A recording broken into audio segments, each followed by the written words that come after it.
Você já parou para se perguntar por que de repente toda a grande mídia resolveu virar humanitária? Estadão, Folha, grandes emissoras de TV, todos agora batem na mesma tecla. Bolsonaro precisa de prisão domiciliar por causa da sua saúde. Mas cuidado, o que eles chamam de cuidado médico, eu chamo de resgate político. Eles querem que você esqueça que o ex-presidente está preso justamente porque tentou burlar a justiça e quebrar a própria tornozeleira. Eles querem que você esqueça que a Papudinha tem médico 24 horas. O plano aqui é outro, é tirar Bolsonaro do isolamento, do presídio e colocá-lo em uma sala de estar, onde ele possa voltar a ser o articulador que nenhum de seus filhos, nem mesmo o Flávio Rachadinha, consegue ser. E não se engane com esse teatro de fragilidade. Estamos falando de um homem que construiu a sua carreira política exaltando torturadores do regime militar, que nunca teve humanidade com o sofrimento alheio e criou seus filhos sob a mesma cartilha criminosa e falta de empatia. Agora usam a própria saúde como escudo para tentar um privilégio que nenhum outro preso por tentativa de golpe teria. No vídeo de hoje, eu vou mostrar por que a domiciliar não é sobre saúde, é sobre o controle das eleições deste ano de 2026. Fica comigo até o final e roda a vinheta.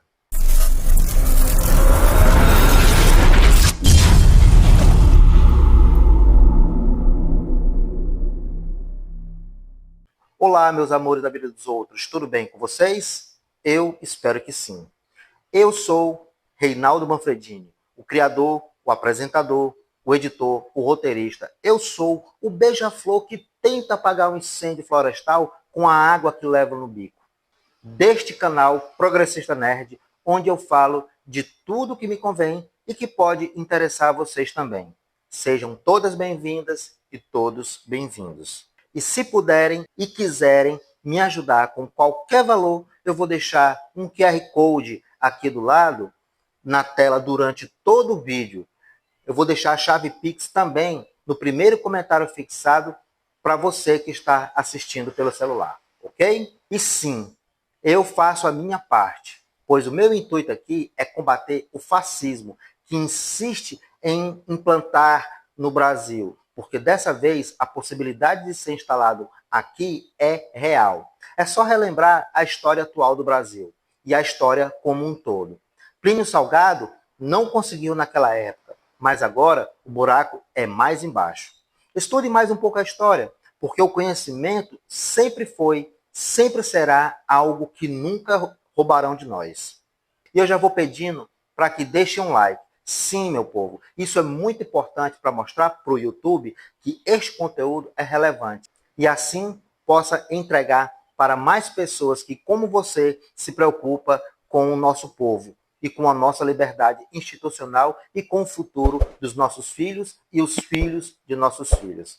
Se inscreva no canal e ative o sino das notificações também, ok?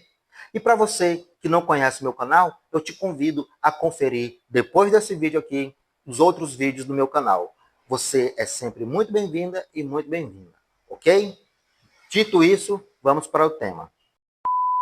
A situação atual de Jair Bolsonaro em março desse ano, agora esse mês, é complexa e envolve uma queda de braço entre argumentos humanitários, técnicos e jurídicos. Para entender bem esse cenário, de forma didática, é preciso separar o que é narrativa midiática do que são os fatos processuais e as garantias legais. O primeiro ponto crucial que muitos editoriais omitem é o seguinte: o Jair Messias Bolsonaro foi preso preventivamente em 22 de novembro de 2025, após uma denúncia de que teria tentado romper a sua própria tornozeleira eletrônica com uma solda.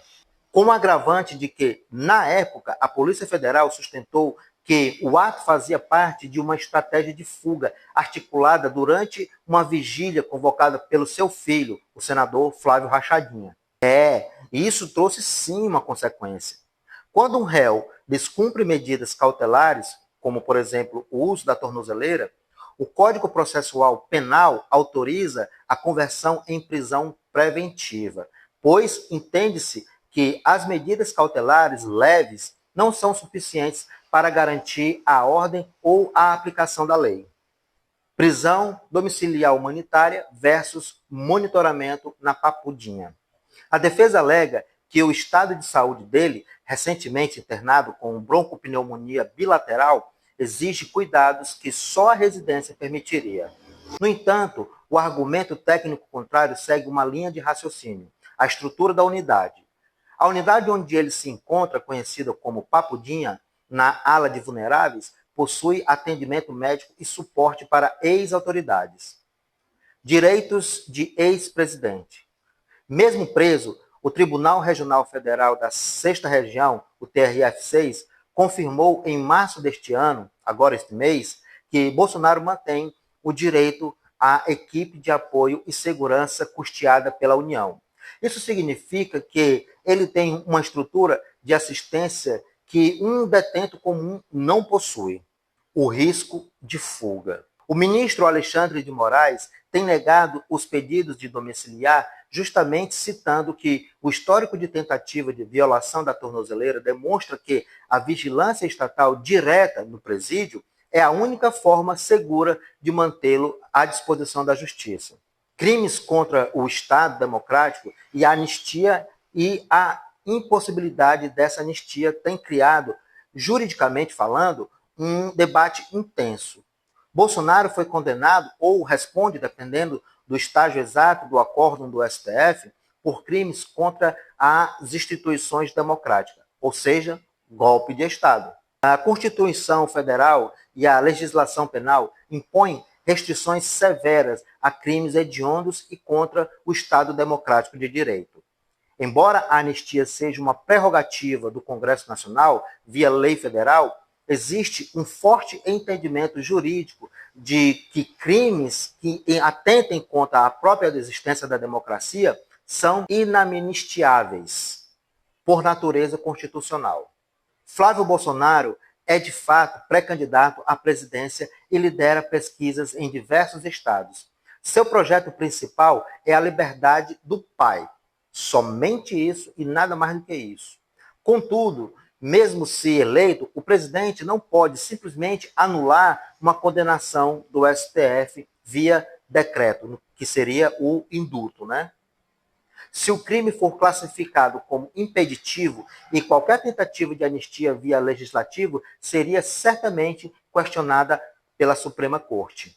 Para resumir o cenário, a mídia tradicional foca no lado humano e na fragilidade para sugerir a domiciliar, mas ignora o vício de conduta. A tentativa de quebrar a tornozeleira, que no direito pesa muito mais que a conveniência logística. E aqui vem uma nota.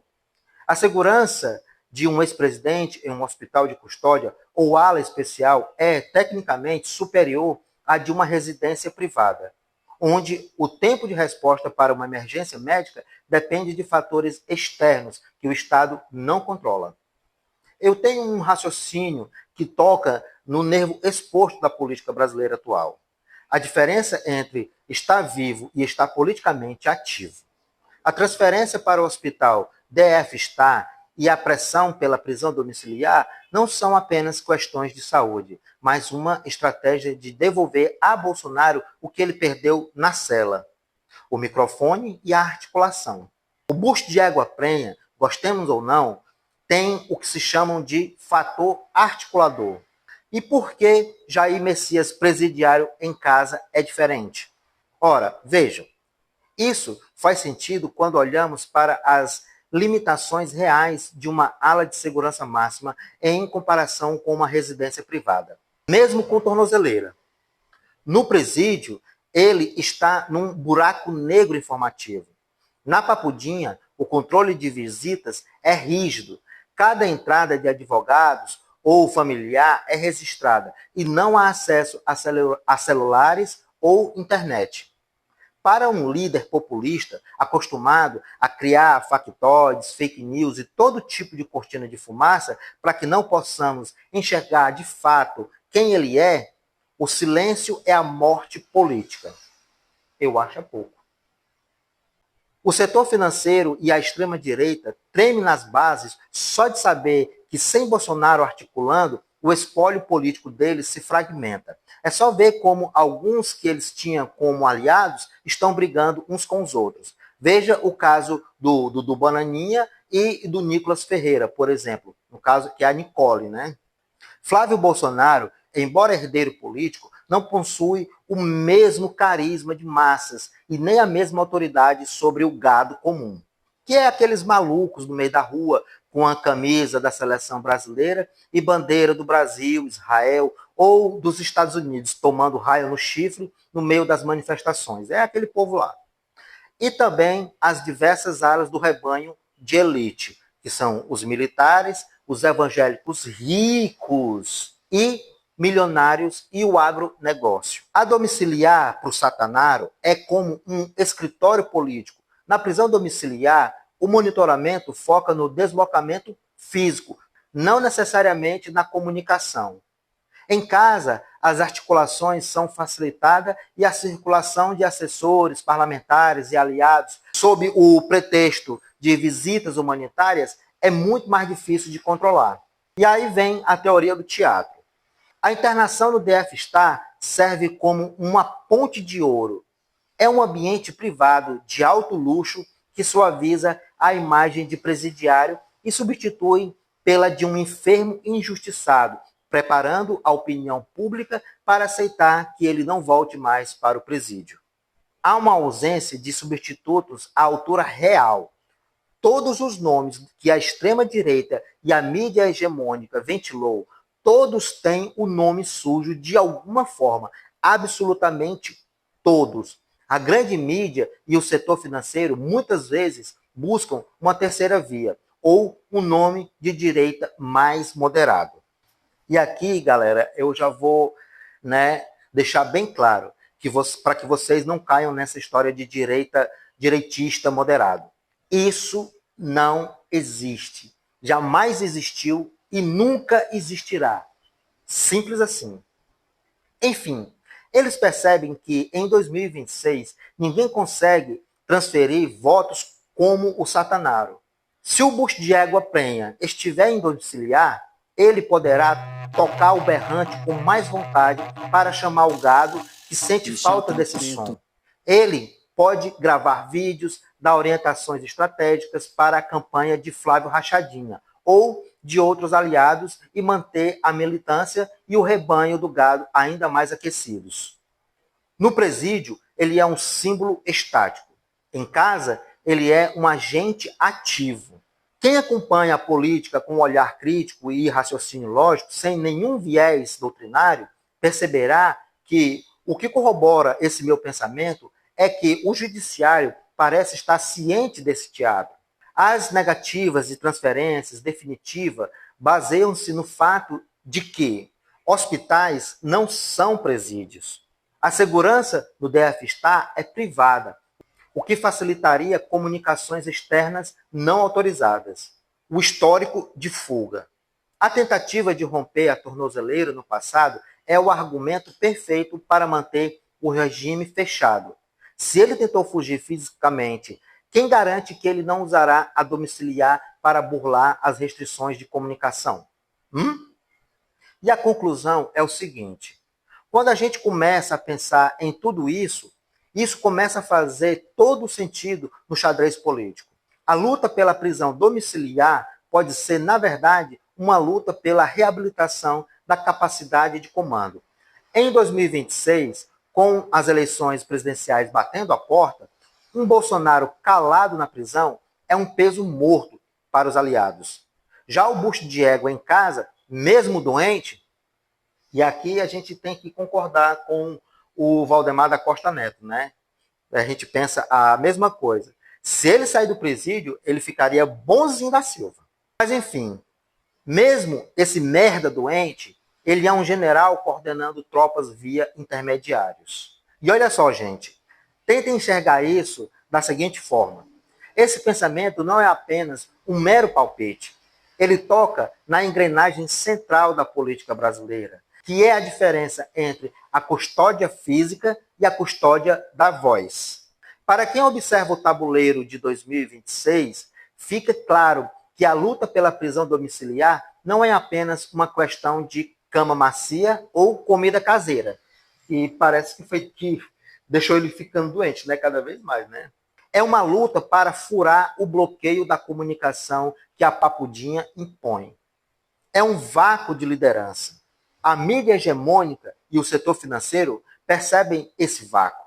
Sem Bolsonaro, a direita se fragmenta em nomes que, embora fortes ou não têm a mesma cola necessária para unir o agronegócio, os evangélicos ricos e nem toca o berrante tão alto para que o gado menos letrado possa ouvir.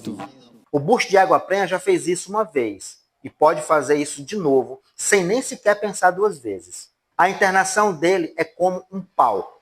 A cobertura exaustiva da internação no DF-Star por broncopneumonia, agora nesse mês de março, cria uma estética de fragilidade. Para a Rede Globo, o Estadão, a Folha e os demais jornais, é mais palatável defender uma saída humanitária do que admitir uma motivação política. Se bem que todos eles, né, já perderam todo o pudor, né, e defendem já o golpe mesmo abertamente. E eles não têm mais nem questão de esconder isso, né? Deixa quieto. Em casa, Bolsonaro recupera o acesso a dispositivos eletrônicos, mesmo que por terceiros, e uma rotina de visitas que nenhum presídio permitiria. Ele volta a ser o articulador-chefe, algo que Flávio Rachadinha jamais conseguirá com a mesma eficácia. A prisão domiciliar, no contexto de um ano eleitoral, funciona como um comitê de campanha VIP. A tornozeleira monitora onde o corpo está, mas não o que a boca diz. No presídio, as conversas são gravadas ou monitoradas. Em casa, entre quatro paredes, ele pode ditar estratégicas para os filhos e aliados sem o filtro da Secretaria de Administração Penitenciária. A conveniência do setor financeiro. Bom, para o mercado, um Bolsonaro em domiciliar acalma os ânimos da militância mais radical, que é aquele gado mais brabo, né? Evitando protestos que gerem instabilidade econômica, ao mesmo tempo que mantém o líder vivo politicamente, para equilibrar o jogo contra o atual governo. E mesmo você, gostando ou não, o que sustenta essa tese é a postura do STF. O ministro Alexandre de Moraes tem sido enfático. Os laudos da perícia médica da Polícia Federal mostram que Bolsonaro teve 144 atendimentos médicos em 39 dias dentro da unidade prisional. A Justiça argumenta, com bases técnicas, que o presídio oferece segurança 24 horas por dia e suporte médico imediato, algo que uma residência particular, por melhor que ela seja, não oferece com a mesma prontidão estatal. E a desconfiança é real. O judiciário sabe que o pedido de domiciliar é, no fundo, um pedido de liberdade de articulação. Por isso, a insistência de mantê-lo na ala de ex-autoridades, justamente para garantir que ele cumpra a pena sem interferir no processo eleitoral deste ano de 2026. E a conclusão que eu tenho é o seguinte: a saúde como um pretexto político. Ora, mas vejam só, a humanização da figura do ex-presidente nos editoriais é a ferramenta para tentar viabilizar um acordo que a lei estritamente não permitiria, dado o descumprimento anterior da tornozeleira, né? Se ele for para casa, ele deixa de ser um peso e volta a ser um player. O STF mantém Jair Messias presidiário, e aqui sem nenhum trocadilho, viu? Na prisão e detalha a sua rotina na papudinha. E este vídeo aqui, minha gente, explica os argumentos jurídicos usados pelo STF para negar a prisão domiciliar. Mesmo que sua opinião fosse um pliquito, ainda assim eles nem aceitariam nesse caso aqui. Enfim, manter esse merda preso reforça ainda mais que a estrutura prisional atual já garante os cuidados de saúde necessários ao ex-presidente. mesmo que ele seja um genocida. E agora eu quero saber de você, eu quero saber a sua opinião. Comenta aqui abaixo o que acham. É teatro para poder fugir? Ou é um teatro para poder fugir? Achou que teria uma terceira opção, uma segunda opção? Achou errado, otário? Não tem. O que ele quer é fugir e nada mais. Enfim, né, meu povo? Esse foi o vídeo de hoje. Se gostaram, deixem um like e se inscrevam no canal para que o YouTube veja que isso é relevante. Obrigado a você que ficou até aqui. Gratidão de verdade mesmo.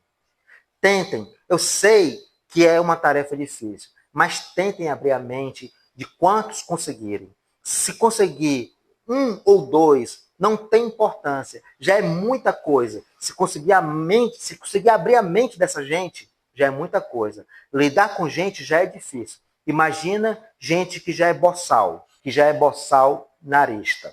Muito obrigado e até o próximo vídeo. Fui.